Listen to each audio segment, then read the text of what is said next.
Breaking right now. No longer a Windsor. Prince Harry and Meghan Markle have been banished by the royals as his late mother Diana's family, the Spencers, rally around the estranged Duke.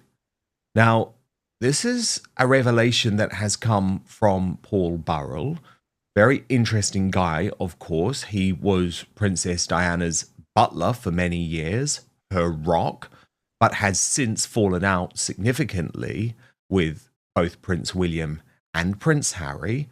However, he has claimed that Harry is simply no longer a Windsor when he visits the UK because the Duke's other family open him with welcome arms and without hesitation. He says that while in the UK, Harry's natural place to visit is their Althorpe estate in Northamptonshire, where Diana is buried. He believes the Spencer family have put their arms around Harry and want to protect him, adding, when he goes through the doors at Althorpe, he becomes a Spencer like his mother. To them, they feel he's been abandoned by the royal family, and so his natural place to visit when he returns to the UK is their Althorpe House estate in Northamptonshire. It's where Diana's final resting place is too, so it gives Harry a great deal of comfort to be there, especially given the ongoing conflict with his brother and father. Angela, I'm sorry, I have a real issue with this. This is Angela Levin, by the way, Prince Harry's biographer, our royal mastermind. Thank you. Great to have you back, Angela. But I have a real issue with this because, as far as I'm concerned, the Spencers are doing this for their own reasons, and it takes into account not for one single second what Meghan Markle and Prince Harry have done to the royal family. So Harry and Meghan haven't attacked the Spencers in a best-selling book. They haven't gone on Oprah Winfrey and said that there's a secret racist operating within the Spencer family. Of course, the Spencer family have a different relationship with Prince Harry. And I also find this constant lionizing of Charles Spencer, Diana's brother, who gave that very memorable eulogy at her funeral, pretty damn galling, given that he had fallen out with Princess Diana before her death.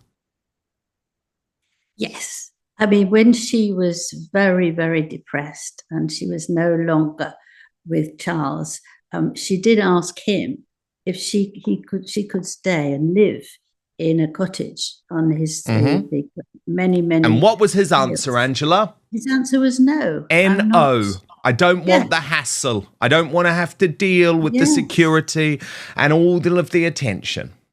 And he pushed her away when she was really at her lowest. Well, I can't think very well of him at that occasion, particularly when he did speak at the funeral, when he said that he's going to look after Harry because they have the same blood and he's going to make sure that they're okay. But he hasn't really done that.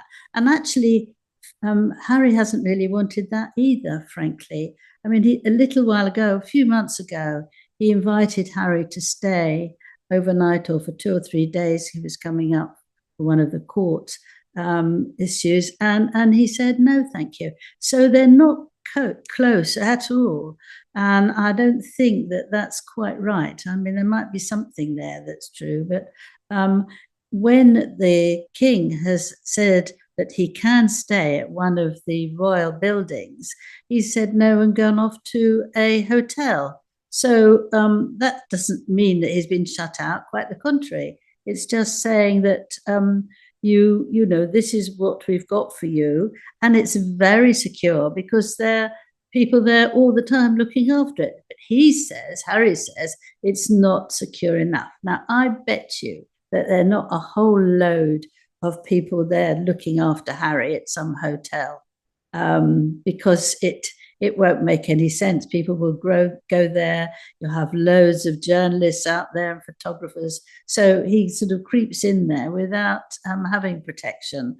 And I'm not saying you shouldn't have it, but it does get away with that a bit. So I don't think that there's very much there that he feels. Yeah, and that's from Charles's point of view, absolutely. But Angela, I would argue from Prince William's point of view and Catherine's point of view, he does now feel like Harry is no longer a Windsor. He doesn't feel like his brother is part of the family because of the disgusting, shocking, terrible things that Harry has done. And I don't blame William for saying that he never wants to speak to him again. I don't blame William for trying to protect Catherine, the Princess of Wales, who Harry treated so appallingly, as did Meghan, with the leaking of their private WhatsApp messages. And I also don't blame William for wanting Prince Harry to have nothing to do with his 3 children, including the future king, Prince George, because he knows that Harry will feed a whole load of toxic information into their head about the royal family. So as far as I'm concerned, I don't think William has done anything wrong by thrusting Harry out of the family and saying, no, you're no longer a Windsor, because he hasn't acted like a Windsor. Well, I think if you can do with brothers what you can't necessarily do as father and son, I think he can get rid of, have any relationship with his brother. But I think it's much harder for the king to do that, his son. But the other thing that's really ghastly is that Harry said that on television, that one of the great things he's aiming at is to bring up the children of William and Catherine, not so much Prince George, because he knows that his life has been sorted out, but the other 2. And the reason he wants to do that is that he wants to tell them how to manage being not used as a top royal person. So not taking into account that those 2 children, Louis and Charlotte, are very different from him, that doesn't take into it. But he's going to make that as one of his absolutely most important aims. Now, what would anybody do if they think this very, very difficult man, I'm being polite there, wants to do that to their children? Nobody sees his children. Nobody has any contact with his children. You just see the back of their head if you're lucky. And so why would he allow Harry to have anything to do with them whatsoever? And if he put on one of his phony sort of chattings and smiling and laughing, which possibly there is a bit left, you don't want to risk it. You have to protect your children. And what they've done with their children, you can tell that they're delightful, that they're very behaved when necessary. Louis, is a difference because he was so small. Now he's much more behaved.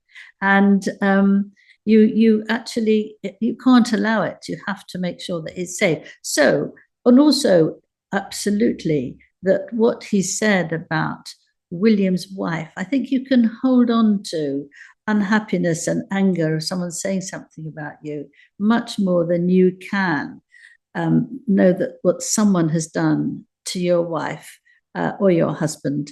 I think other people's pain becomes much, much yours, because it is awful that you think that you've been there when your partner has had to go through that. It's just not on. Yeah, I agree, Angela. I do agree. But as I say, I'm not going to say anything negative about the fact that William has thrust Harry out. I'm really not. I think he totally deserves it. I think he was warned.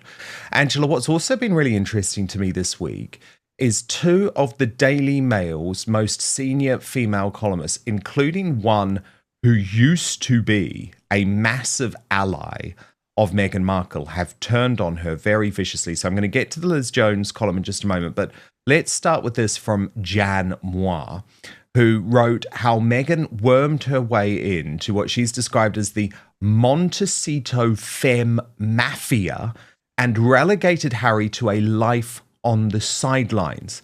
She's revealed the Duchess's brazen tactics to break into this elite sisterhood, which includes Gwyneth Paltrow, Jennifer Aniston, and Oprah Winfrey. So what do you make of this, Angela? This Montecito femme mafia, and has Meghan Markle, after a very rocky start, now been accepted after Gwyneth Paltrow sort of reversed her earlier criticism of her to invite her into that Instagram video? No, I think she's just going down and down and down because the more she does, the more people see how dreadful it is, and in so many different areas.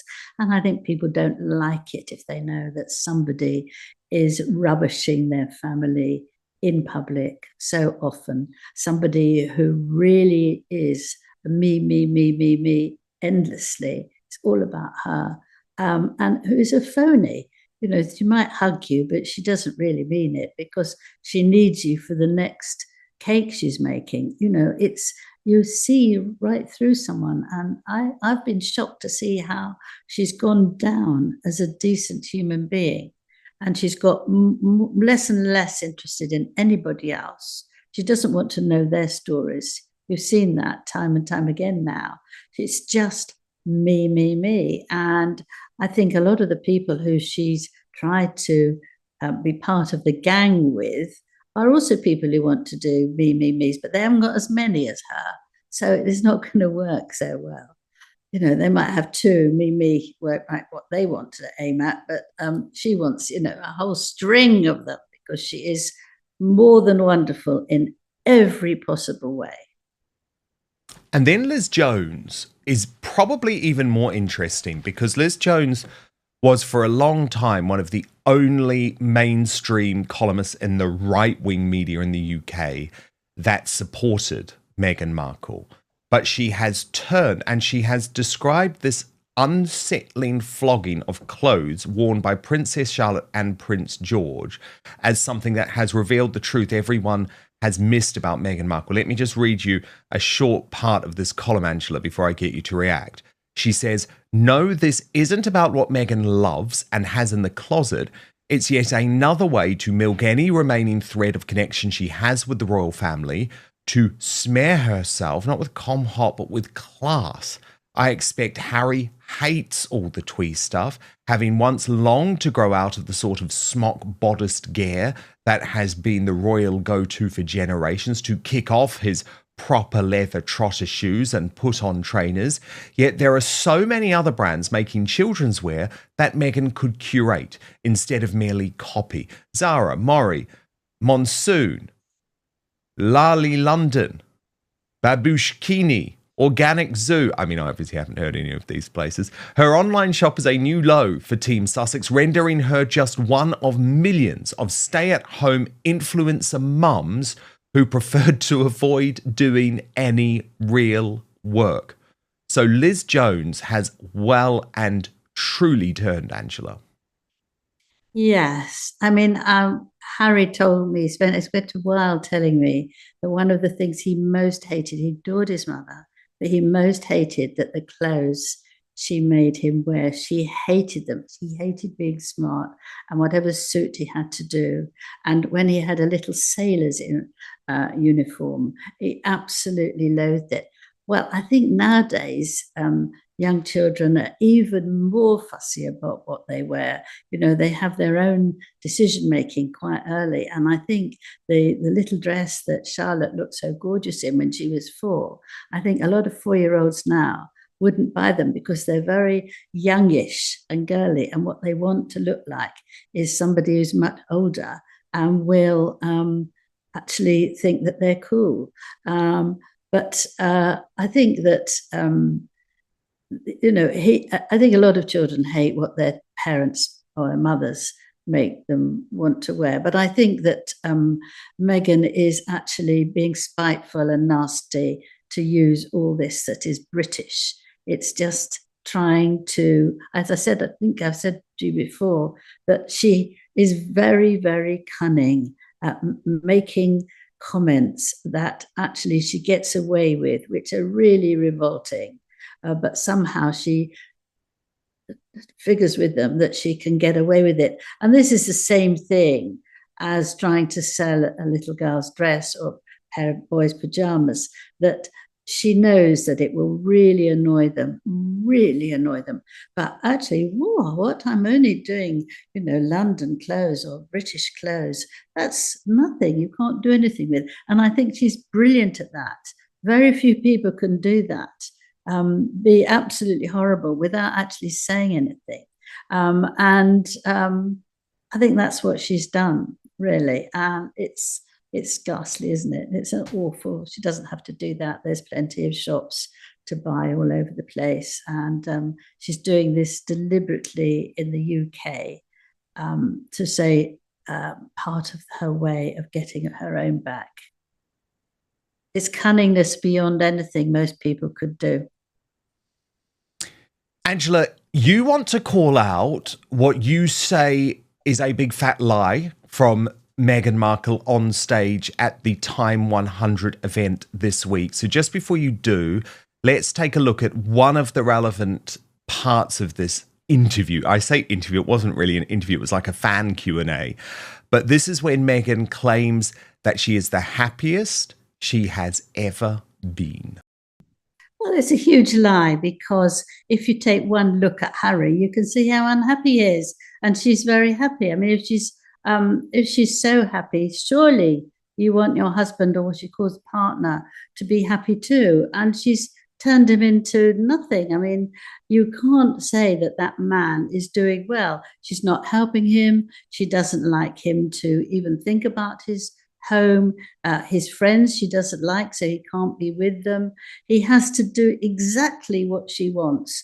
Now, that's not feeling happy. The way she walks, over the picture here, he was sort of pushed out the way. Look, he was going to shake hands. No, look at that face. You think he's happy? But she couldn't care less. That makes her happy. But I don't think she doesn't know exactly what she's doing. She's crushed him down until he'll only do what she says. And I think that's absolutely horrendous thing to do with anyone. And I also think it's horrendous that she doesn't think about her children so that they could see their grandparents on Harry's side, because they've got the titles. They don't see them. She won't let them go to England. She won't go there. Harry's making all this fuss about trying to get protection, but actually I don't think it's going to make any discussion easy that to bring her and the children over. I think that's cruel. And if she can be happy while that is still going, I think that's awful. Don't you think? Don't you have a guilt? Don't you have something about, well, let's try and meet this royal, or let's try and do this so that we can balance it out for the children? I don't think she's a bit interested. Instead of that, they have to be there ready for her to do her next time, making a strawberry jam even better than the one you've just had. You know, it's so selfish, and I don't think you can be happy being selfish. It just doesn't work, because you never get what you want enough. And Meghan is one of those people who never gets it enough. She never gets money enough. She never gets the price of clothes enough. She never gets what she wants, because she's one of those rare people who are never satisfied with what it is. And it's also, I think the whole thing is lie about her fragrance, which she sprays on people, sprays on food. I think this is because they're not selling. And that if she says how wonderful they are, or she said they create a little bit of magic that we all crave for in our every drive. Oh my God, Angela, can we look at that, please? We've got to look at this moment. Sorry, I know it's painful, but you've got to see it to understand the full madness. So look, she's nearly crying. She's nearly crying over them. Exactly. Crying in happiness. Exactly. So I'll let you go on, but first we do have to watch it. Okay. I apologize in advance. Was she putting the flower sprinkles in the food of all of the staff that she was bullying so badly that they ended up in rehab? Angela Levin, did they give a damn about her little love language of flower sprinkles? What a joke. I mean, but to describe that, a bit of dried up rubbish, as a bit of magic, I mean, it makes you absolutely wonder, what is this woman talking about? The only one I was thinking, come on, Angela, think about what she's doing it like that. It's absolutely mad. She looks as if she's discovered the answer to cancer. Just you think, what is it? And then she says that, I think, it's just to sell it better because it's not doing very well. And she's ordered a lot and she makes a huge amount of money from it. So everyone who wants a bit of magic in their life needs to have some of these and sprinkle them on anything they care about. And it just makes me so irritable because it's gives you a tiny moment of joy. What? What gives you a tiny moment of joy? That if we listen to Meghan, she's so amazing that we know that if we listen to her, we will feel magic. We'll feel absolutely magical. No, you won't. Actually, in fact, get in your teeth or, be dried out and you have to have a glass of water to wash it down. It's just nonsense. And it makes me feel very annoyed that she was invited on to give the talk. And I now read that she wasn't invited, she just turned up, or she told them that she was coming and she was only there for 15 minutes and got out quickly. Well, it's good publicity for time, but the point is, they didn't put her on the list. She's not one of the most 100 influential people in the world. Angela, look, I want to ask you, can you believe it's 14 years since this moment when Prince William and Catherine, the Princess of Wales, captivated the world with their kiss on the balcony of Buckingham Palace, and they're sort of doing something public for their wedding anniversary next week? What's happening? Yeah, they're going to Scotland and the Isle of and they're going to celebrate that there. And I think that it's interesting, really. I think the children will be at school, so they won't miss out on much. And they will go and actually relive how they met at university in Scotland and how they developed, and looking back and see it, how it all happened, and laughing and reliving it, because I think at a certain stage people like to do that, and I think that it'll be very nice to them. They're doing that as well as they're going around and will be talking to people and helping out here and there. And you think, well, why are they doing that together? But actually, what's important to them is that they give as well as get. And the giving is really important, unlike someone we've just been talking about. And they want to do that so they can be helpful and talk to people who are ordinary, who shouldn't be frightened or too much bowing down to them. They just want to be talked to as if they can help and what can make people feel better. Now, that hug is not a Meghan hug, is it? That is a genuine hug from Catherine, who is saying, I know how it has been for you, as far as I can tell you, and be strong because you can get over it. And yes. I think that Scotland's a very special place for them, Angela. I mean, look at this picture. Yes. This was obviously at university. They met at university, and there's the famous saucy image, wasn't there, of Catherine when she was in that charity modelling show and just stole that really caught William's eyes. Yes. That did. Yes, and I mean she was totally stunning when you look at her at her graduation. He did drop her. He did drop her, didn't he? Because he was scared of committing himself to getting married, but it didn't last for long because he knew he couldn't be without her. But the point is, Scotland is obviously a special part of their love story, Angela. Very much.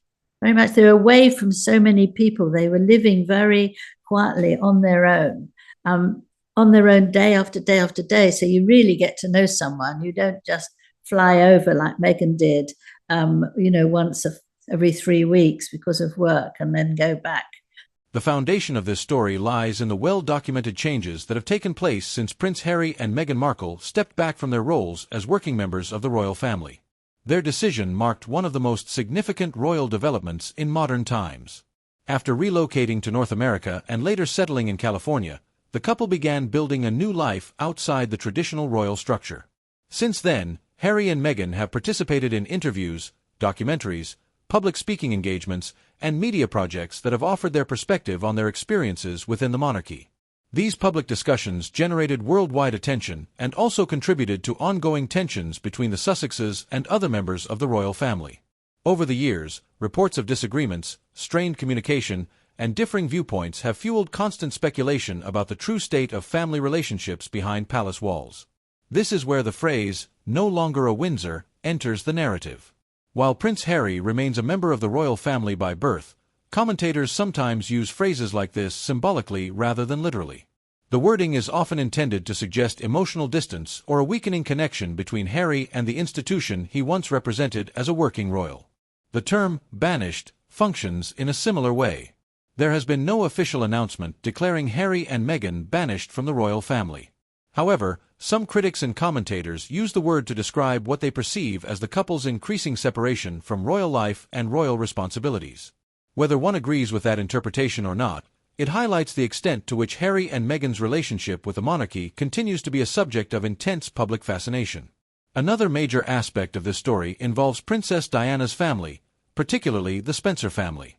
Diana's relatives have long held a special place in the public imagination because they represent an important part of Harry's personal history and identity. Many royal observers have often speculated about the role Diana's family might play during periods of tension between Harry and the royal family.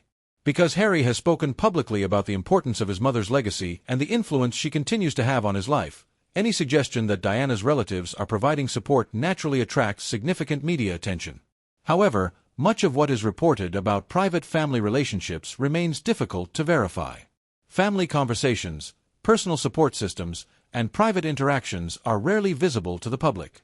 As a result, stories involving Diana's family often rely heavily on anonymous sources, media interpretations, and speculation rather than direct confirmation from those involved. One reason stories like this resonate so strongly is because they touch on themes that people find deeply relatable. At its core, this is a story about family relationships, loyalty, identity, and belonging. Many people can understand the emotional challenges that arise when family members experience disagreements or periods of estrangement. When those family members happen to be among the most famous people in the world, the public interest becomes even greater. These competing perspectives ensure that stories involving Harry, Meghan, and the royal family continue generating headlines around the world. So while the title presents a dramatic narrative suggesting Harry and Meghan have been banished and replaced by the support of Diana's family, the reality is likely far more complex than any headline can fully capture. Like many royal stories, this one exists at the intersection of public events, private relationships, media interpretation, and ongoing speculation. And that is precisely why it continues to captivate audiences around the world. Thank you for watching. Be sure to share your thoughts in the comments below, and don't forget to like, subscribe, and turn on notifications for more royal news, analysis, and commentary.